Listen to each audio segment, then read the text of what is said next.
নমস্কার, কেমন আছেন সবাই? প্রবাসীর ঘরোয়া রান্নাবাটির আরেকটি ব্লগে আপনাদের স্বাগত জানাই। আজ আমি অনেকটা সকাল থেকে আমার ব্লগটি শুরু করলাম। আজ আমাদের গ্রামের বাড়ি ছেড়ে মুম্বাই পাড়ি দিতে হবে। এই যে গ্রামের আমার ছোট্ট বাড়ি, 3 দিক খোলা আর একদিকে ভোলে বাবার মন্দির। বাড়িটি আমার ভীষণ প্রিয়। তো যাই হোক, এইরকম যেই দিনটি আসে তার আগের দিনে রাত্রে আমার একেবারেই প্রায় ঘুম ধরে না বলতে পারেন। কিছু করার নেই, আজ তো গ্রামের বাড়ি ছেড়ে মুম্বাইয়ে পাড়ি দিতেই হবে। আমি অনেকটা সকালে কাজ গুছিয়ে নিয়েছিলাম উঠে, বাসি কাজ। এখন পুকুর ঘাটে একটু কাজ আছে, চলে এসেছি। 2 ছেলে আর ওর বাবা একটু দেরিতে উঠেছে। ছেলেরা আজ আমায় বলেই দিয়েছে যেটুকু সময় আছে বাঁধা দেবে না, আমরা সাইকেল চালাবো। আর ও এইদিকে ওর মতো করে ঘর গুছাচ্ছে, আর আমি ঘর, ব্যাগপত্র সব কিছু। আর আমাদের বাগানের গাছে বেশ কিছু জাম হয়েছিল। আমার শাশুড়ি মা এক দাদাকে দিয়ে আগের দিনই বেশ কিছু জাম ঝাড়িয়ে নিয়েছে। আজ আমরা এইগুলি ট্রেনে নিয়ে যাব, অবশ্য ট্রেনে খাওয়ার জন্য। আর পাড়ার থেকে আমার প্রিয় ছোট্ট ছোট্ট আমরা কিছু একজনদের বাড়ির থেকে আনিয়েছি, ওটাও নিয়ে যাওয়ার জন্য। নিমকি ঝুরি ভাজার প্যাকেট নিয়েছি আর 4টে পাউরুটি। রান্নাবান্না কিছুটা সারবো বাড়িতে খাওয়া দাওয়া করে যাওয়ার জন্য, এবং বাবা মা আছেন। আর তাছাড়া ট্রেনের জন্য অল্প কিছু নেব, আর বাকি খাওয়ারটা বাপবাড়ি থেকে ওখানে বোন রয়েছে, মা রয়েছে, ওনারাই বেঁধে দেবেন। কাকিমা এসেছেন, অল্প একটু মাছ নিয়ে নিই। আজকে ভাবছি রুই মাছের ঝোল ভাত রান্না করব, আর ওই মাছেরই অল্প কিছু ভাজা করে নিয়ে ট্রেনে যাওয়ার জন্য নিয়ে নেব। আর সামান্য একটু ভাত নেব, আলু ভাজা, ওটা পরের দিন হয়ে যাবে। আর এদিকে আজকেই আবার বাবার আই চেকআপের ডেট পড়েছে। প্রায় 1 সপ্তাহের মতো হলো বাবার চোখটা অপারেশন করা হয়েছিল। আজ ওটি চেকআপের জন্য মা আর আমার হাজব্যান্ড বাবাকে নিয়ে শ্যামপুর চলেছে। শ্যামপুর থেকে বেশ কিছু আরও জিনিস আমাদের কেনাকাটা বাকি রয়ে গেছে।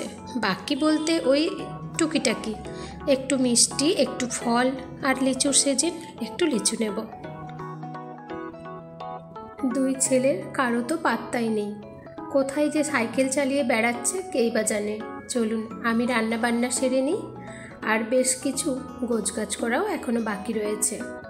ওই যে বললাম মাছের ঝোল ভাত করব, এই দিকে আবার আমার কর্তামশায়ের মাছের একটু ডিম দেখে ইচ্ছে হয়েছে ওই কচি আমড়া দিয়ে ডালের বড়া আর ডিমের বড়া দিয়ে ঝাল খেতে, ওটাও একটু বানালাম। রান্না বান্না এখন প্রায় শেষের পথে। ছেলেরা সাইকেল চালিয়ে থকে গেছে, এসে একটু হাওয়াতে বসেছে। আর এই সময় আমার বেশ কিছু জামা কাপড় কাল কাচা হয়েছিল, সেগুলো শুকিয়েছে। চলুন ওগুলো আমি প্যাক করে নিই। আর আপনারা আমার আগের ব্লগে দেখেছেন যে এই ঈশিতা আমার ছেলেদের বৌদি, আমাদের বংশের বড় বউ বলতে পারেন, ও বাড়ির জেঠুর বাড়ির বড় ছেলের বৌমা। তো আমার ছেলেরা বৌদিকে জপাচ্ছে যে বৌদি আজ তো শেষ দিন, চলো আজ আমাদের পুকুরে স্নান করতে নিয়ে যাবে। তবে অবশ্য আজ আমি নিজেও পুকুরে স্নান করব। কিন্তু আমার ছেলেদের আমার সঙ্গে পুকুরে স্নান করে পোষায় না। বৌদির সঙ্গে গেলে একটু আবদার আর মস্তিটা বেশি হয়, সেই জন্য। ওদিকে রান্নাবান্নার কাজ একেবারে গুছিয়ে নিয়েছি। রান্নাবান্নার কিছু বাসন ধোয়ার ছিল, আর তার সঙ্গে স্নানটাও সেরে নিচ্ছি। আর ট্রেনের খাওয়া দাওয়ার বলতে ওই যে বললাম বাপবাড়ির থেকে বোন একটু লুচি কিংবা রুটি পরোটা কিছু দেবে, আর সঙ্গে হয়তো চিকেন কষা। আর আমি বাড়ির থেকে বললাম ভাত, মাছ ভাজা, আলু সেদ্ধ কিংবা আলু ভাজা এইসব নেব। পরের দিনের ট্রেনে ছেলেরাও কিন্তু মাছ ভাজার সঙ্গে ভাতে জল ঢেলে ঠান্ডা ভাতটা খেতে ভীষণ পছন্দ করে, সেই জন্য এই ব্যবস্থা। তাছাড়া 1.5 দিনের মতো থাকবো, এই 5-6 বেলার খাওয়ার তো ট্রেন থেকে পুরোটা কিনে নেওয়া সম্ভব না, তাছাড়া খেতেও ভালো লাগে না।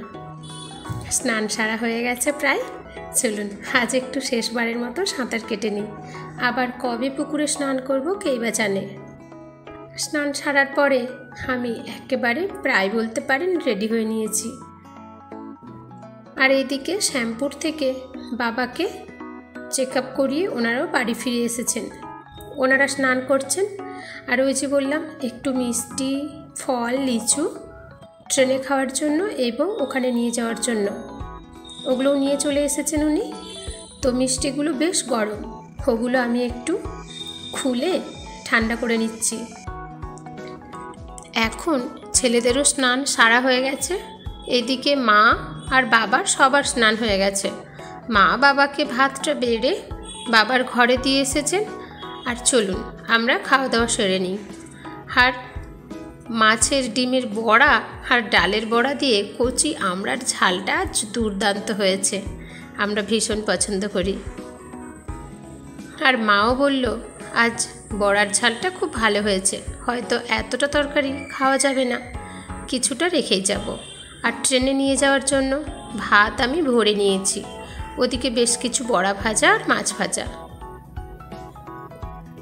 মুম্বাই থেকে এসে যেমন সংসার গুছাতে হয়, আর সেই গুছানো পাতা সংসার আজ আবার উঠিয়ে গুছিয়ে রেখে যেতে হচ্ছে।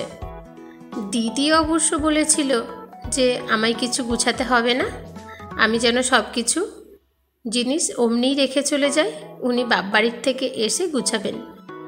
কিন্তু সব কিছু ফেলে রেখে যাব সেই ভেবে অল্প কিছু গুছিয়ে নেওয়া। আর এইদিকে ঠাকুমার মন ভীষণ খারাপ। দুই নাতি এইবারে প্রায় 2 মাসের মতো একসঙ্গে ছিল। এখন ঠাকুমা নাতিদের বোঝাচ্ছেন ভালো মন্দ। ব্যাগটা এরম করে উল্টো পাল্টা করে নিস না, তোমার ছেলে আসছে পরে ঘরে করবে। চল বাবু দাদুর কাছ থেকে আসি। গিয়েছিলি? আচ্ছা সর সর, আমায় নামতে দে।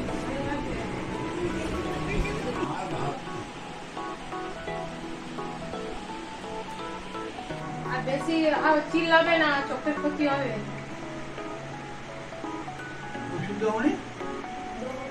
দেবে আমাকে রসগোল্লা দেয়নি মনে হয়, দেবে। গাড়ি এখনো আসেনি, আসছে। বেরোবে তুমি বাইরে এত রোদে? না না, তবে তুমি বসো, সাবধানে থাকবে, খাওয়া দাওয়া করবে ঠিক টাইমে।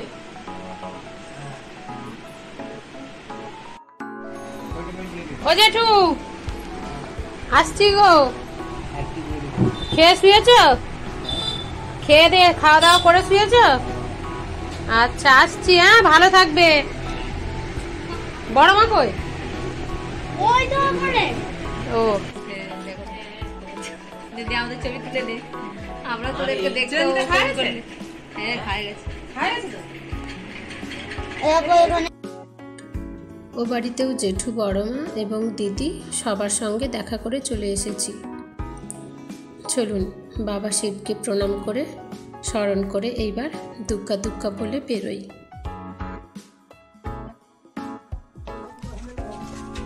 চলো ঠাকুমা আসছি গো, সাবধানে থাকবে। নতুন রাস্তা বলে এ করতে পারেনি, নাহলে চলে যেত। আসছি গো, সবাইকে নিয়ে চলে যাচ্ছি। খাওয়ারের ব্যাগটা সাজ করে রাখবে কোন, সেই ছোটটা খাওয়ারের।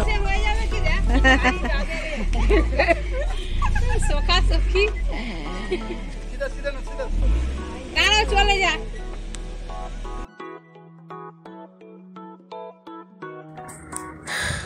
আজ এই ভিডিওটা এডিট করতে বসেও বারবার চোখ দুটি জলে ভরে আসছে। এই প্রিয় মানুষগুলো আর নিজের গ্রামের এই চেনা পথ, মাঠ ঘাট, সুন্দর প্রকৃতি আবার কবে দেখতে পাবো জানি না। এত দুপুরের মধ্যে গাড়িটা আমাদের বাড়ির থেকে একটু দূরে ছিল, তাই জন্য বেশি কেউ আমাদের আজ ছাড়তে আসতে পারলো না। প্রচণ্ড রোদ্দুর আর ভরা দুপুর। যাক চলুন সবাইকে বিদায় জানিয়ে এইবার গাড়িতে উঠি। আর ওইখানে আবার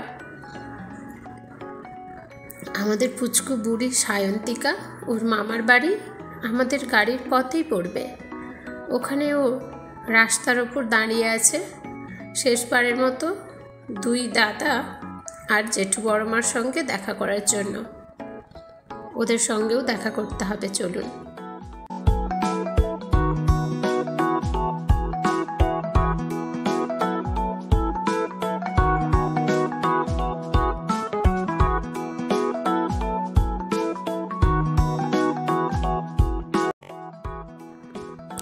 সায়ন্তিকার মামার বাড়ি আমাদের বাড়ির থেকে খুব একটা দূরে না, সামনেই বেলপুকুর। এই যে কিছুটা সামনাসামনি এসে ফোন করেছিলাম, ওরা বাড়ির থেকে বেরিয়ে এসেছে রোডের উপর। চলুন, ওদেরও বিদায় জানানোর পালা।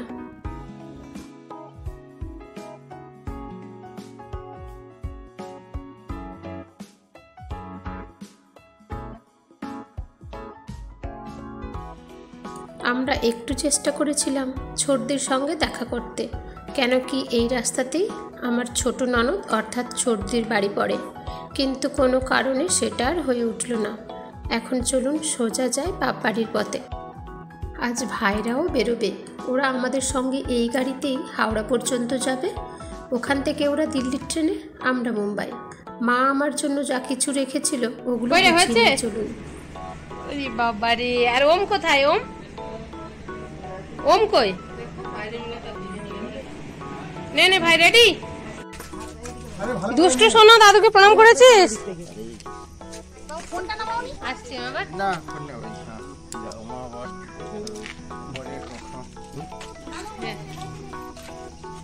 আমি লাইনে দাঁড়াবো। এটা তো আমার সেইটা, এটা সেদিনে দিলাম মশলা। তুই যে আমার কাছে দিদি দিদি সমস্ত নিয়ে নিলি, হ্যাঁ ওই একটাই ছিল।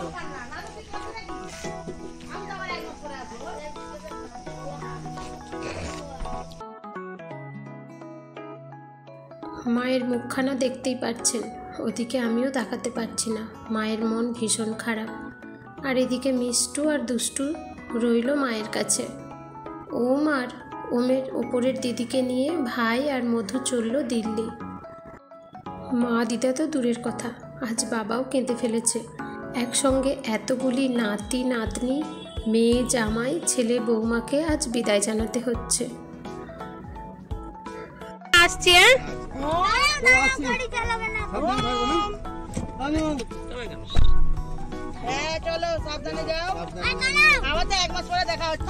ও মা, কাঁদবে না বোন, মাকে আগে ওষুধ খাওয়া। আমার মায়ের ওই এক দোষ, সংসারের জন্য নিজের পুরোটা দিন সমস্ত ভাবনা চিন্তা দিতে দিতে নিজের প্রতি নিজে একেবারে কেয়ারলেস। উনি এখন একজন ডায়াবেটিস এবং হাই প্রেশারের রুগী, কিন্তু কোনো দিনই মনে করে ওষুধ খান না। আমরা হয়তো ফোনে মনে করিয়ে দিই, কিংবা দিদা। চলুন, দেখতে দেখতে আমরা 58 গেট চলে এসেছি। এই চেনা গ্রামগঞ্জ সব কিছু ছেড়ে চলে যেতে হচ্ছে। জানি না নিজের এই শহর, গ্রাম, দেশের বাড়ি, প্রিয় মানুষজন আবার কতদিনে এনাদের সঙ্গে দেখা হবে। আমরা যারা নিজের বাড়ি ছেড়ে কর্মসূত্রে বাইরে থাকি, আমরাই বুঝি যে এই কষ্টটা কতটা। কিন্তু কিছু করার নেই, এটাই আমাদের মেনে নিতে হবে। ওই যে বলে, কথাতেই আছে, মানুষ তো অভ্যাসের দাস। মানুষ পারে না এরম কিছুই নেই। আমরা এখন চলে এসেছি হাওড়া স্টেশনের কাছাকাছি। গঙ্গার পাড় ধরে আর কিছুক্ষণ গেলেই হাওড়া স্টেশন।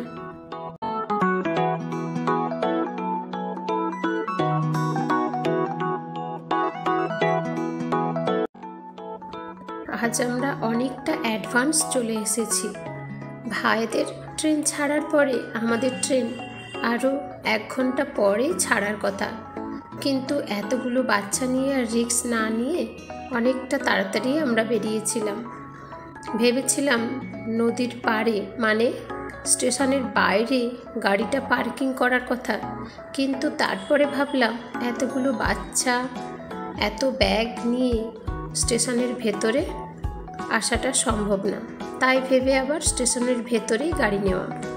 তবে অবশ্য গাড়িওয়ালা আমাদের নামিয়ে দিয়েই চলে যাবেন।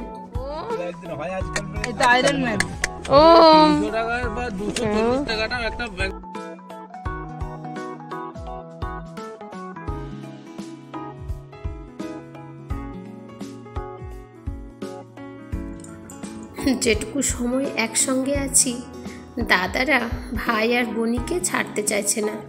ওরা ভাইকে আর বনিকে আদর করে নিচ্ছে। আসার সময় ওই পুচকুটি আমার বড় ছেলের কোলে ছিল, এখনও বলল আর তোকে আদর করব না, এইবার ছোট্ট ভাইকে আদর করব চল। আর ও কোলে থাকতে চাইছে না। ভীষণ গরম, রোদ্দুরটাও সেই রকম।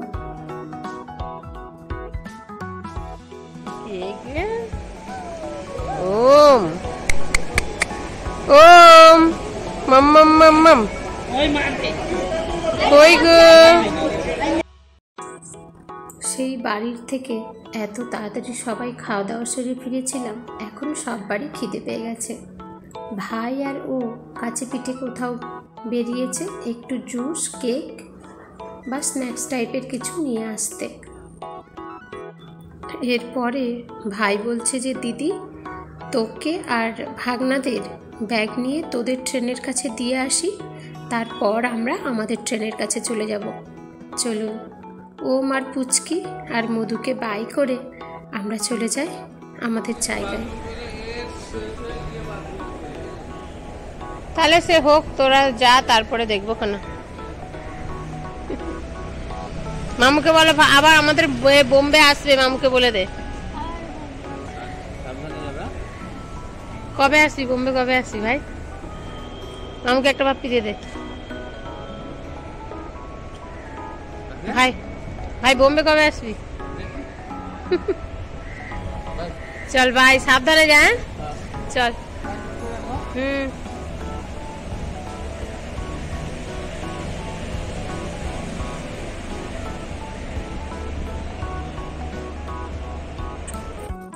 ও গিয়েছিল ভাই আর ওর বাচ্চাদের ট্রেনে তুলতে। ওদের ট্রেনে তুলে চলে এসেছি। ওদের ট্রেনটা মোটামুটি ঠিকঠাক টাইমেই ছেড়েছে। এখন আবার আমরা একটু টিফিন সেরে নিলাম। এখানে এসে আমরা বুঝতে পারলাম আমাদের ট্রেনটি অনেকটা লেটে ছাড়বে, প্রায় 2.5-3 ঘন্টার মতো। আর আজকে আমাদের সঙ্গে এই একই ট্রেনে কেয়া আর বৌদিদেরও টিকিট রয়েছে, তবে একটু আগে পিছে। একজন A1, একজন B2 আর একজন B5। তো সবাই একই ট্রেনে একই সঙ্গে যাত্রা করব। বৌদিরা পৌঁছে গেছে, কেয়ারাও চলে এসেছে, আর হয়তো ঘণ্টাখানেকের মধ্যে ট্রেন ছেড়ে দেবে। অনেক প্রতীক্ষার অবসান ঘটল। ট্রেন ঢুকেছে। চলুন এখন সব ব্যাগপত্র গুছিয়ে নিয়ে ট্রেনে ওঠা যাক। আর এইদিকে আমাদের প্রিন্টুদাও এসেছে আমাদের সঙ্গে দেখা করার জন্য। দাদা আমরা তো 2 বছর আসবো না, বৌদিদেরকে নিয়ে ঘুরতে আসবো। এখানে স্ট্যান্ড নেই? হ্যাঁ কি না, কত ছোট, ছোট বাচ্চা নিয়ে কেমন ট্রাভেলস করতে আমার ভাইকে দেখে শিখতে হবে। চল আসছে, যাও বাবু যেটুকু বাই করে দাও। চলো বাই। শেষমেশ ট্রেন ছেড়ে দিল। সবাইকে টাটা জানিয়ে চেনা শহরটাকেও আজ টাটা জানিয়ে দিলাম। জানি না আবার কবে ফিরব। চলুন এই সঙ্গে আমার আজকের ব্লগটি এখানেই শেষ করছি।